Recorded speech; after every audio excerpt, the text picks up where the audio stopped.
My five disciplines. How did STS come up with this model? How does it work? We actually took a step back a few years ago and did some primary and secondary research on what made leaders effective. What were the behaviors or competencies that leaders who were successful demonstrated? And we wanted to use a behavioral model because you can learn new behaviors. And what we discovered was that there were five things that successful leaders do, or there are five things that people who want to be successful leaders should do. And the first discipline of a leader needs to be is to create a credible strategy for his or her part of the organization. Whether you're the CEO of the organization or you're an individual contributor who might play a leadership role on project teams, it's critically important that you have a plan.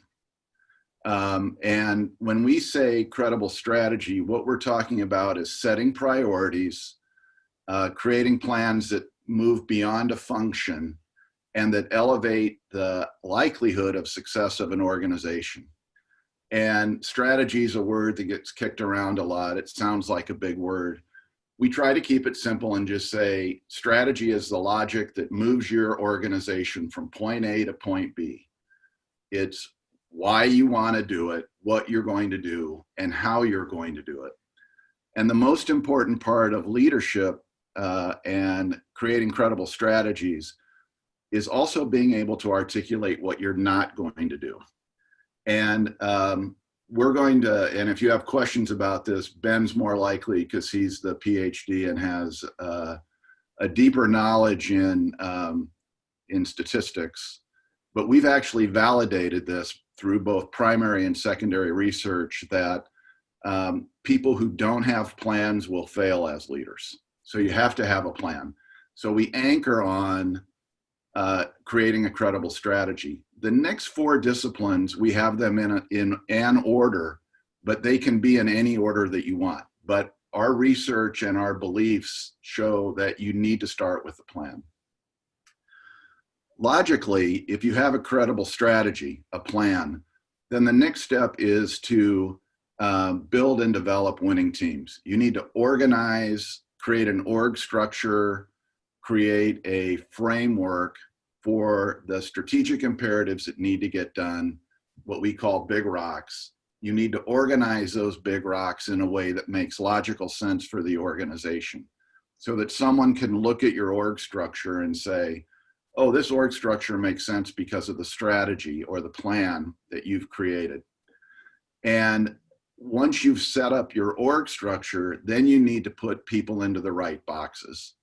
And most leaders, when we explain this to them or we share this model with them, most leaders start with structure and then put people into it. Some leaders actually start with people and design the structure. Either way works as long as you're being intellectually honest about what approach you're using. And this is where org structures also need to be viewed as living, breathing things. So if you don't have exactly the right people for the right structure, you have to break your structure into smaller pieces so you can give people the opportunity to be successful, leading whatever part of your strategic intent that you wish. The third discipline is around mobilizing stakeholders. In any business, there's a natural tension that exists. In any healthy business, there's a natural tension that exists between functions, geographies, even strategic plans. Salespeople want to sell everything. Credit people want to limit the amount of risk that the credit union is going to take on. There's a natural tension there. And if there isn't natural tension, the organization's not going to move forward. Mobilizing stakeholders is about making sure that everyone understands the strategy, the roles of people, and that there's good dialogue and effective communication around vision and strategy. Yes, salesperson, I know you want to sell, but we need to make sure that we're selling the right product at the right price to manage our risk. Having that dialogue is not about politics. We like to frame it as diplomacy, where both sides need to be heard, both sides need to feel like they've won, and both sides are able to come back to the table and continue that robust discussion or debate. The fourth discipline is around driving results. So if a leader has a credible strategy, they've set up the right structure, they have the right team, and they're having the right debates, then leaders need to be providing oversight and making sure that they're inspecting that the work that needs to be done is being done.